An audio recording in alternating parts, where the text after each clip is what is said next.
Ini ndinonzi Madzibaba Rechi kumusha kuZimbabwe madziwa. Kuno tiri kuMozambique tichifamba neshoko remweya mutsvene sekutumwa kwatakaita. Sekutumwa kwakaita Jesu pakutanga. Tiri pakuparidzira nyika kuti igone kunamata izive chakanakira chinhu chinonzi mweya mutsvene. Tiri muno muMozambique, mweya mutsvene uri kuita zvinanhara zviri kuonekwa nemaziso kune ava vanoda kutenda vaona saTomasi. Ndimi muri kunzi uyai mugone kuona mugotenda. Mozambique inyika inobhirivha kuti kune mishonga inopa mari, mishonga inopa upfumi, mishonga inorapa, mishonga inouraya.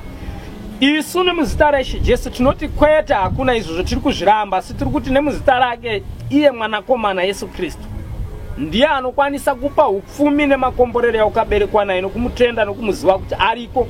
Avo vose vanoti vane minyama, kune minana iri kuitwa nekuda kwesimba remweya mutsvene, kwete nesimba raMadzibaba Rechi, kwete, kana kuti simba rababa vakabara baba Rechi, kwete, asi nekuda kwesimba raiye musika akasika munhu anonzi Rechi. Imi mose vakaremerwa, uyai musunungurwe kubva pakuremerwa kwamakaita. Vane urwere hwendambirira yanguva yemweya mutsvene, kune vakatumwa kunzi vagone kubatsira, uye kwete kungobatsira chete, nekukusunungurai kuti musiye zvakaipa nekuti muzive kuti Mwari ariko. Aya zviratidzo zvemasimba ake chete kuti muzive kuti Mwari anoda kunamatwa. Avo vakanyimwa mbereko hakuna akanzi abereke.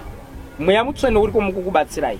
Vane urema kana ava vanonzi vane munyama vanotsvaga mabasa, vari kutsvaga pfuma yacho mari. Kungoturikwa rwoko muzita rako Baba neremwanakomana neremweya mutsvene wakomborerwa, wave neupfumi, waporeswa. Pasina midzi inonzi obata ogonoita izvi, obata ogonosvika unopfungidzira. Nemuzita rako Baba neremwanakomana neremweya mutsvene wasvinudzwa, enda kubasa, enda kuoro, unosvika unowana oro ikoko, unosvika ubva tokomborerwa ukaona goridhe yako. Mweya mutsvene unokukomborera zvese izvi muchizviwana. Ndosaka tati isusu mose makakomborerwa, uyai mugone kugamuchidzwa kupona, mugone kusangana nekupenya. Vanoda kutibata, namba ndidzo dzakanyorwa paskirini idzodzo. Isi tinowanikwa muchitima pasitara Gavyashi. Tiri kubatsira vakasiyana-siyana vanobva muZimbabwe macho matakabva, Malawi, Zambia, Botswana, South Africa, Namibia. Kupi munoti wana ipapo makasununguka, ndo patinowanikwa panhamba idzodzo.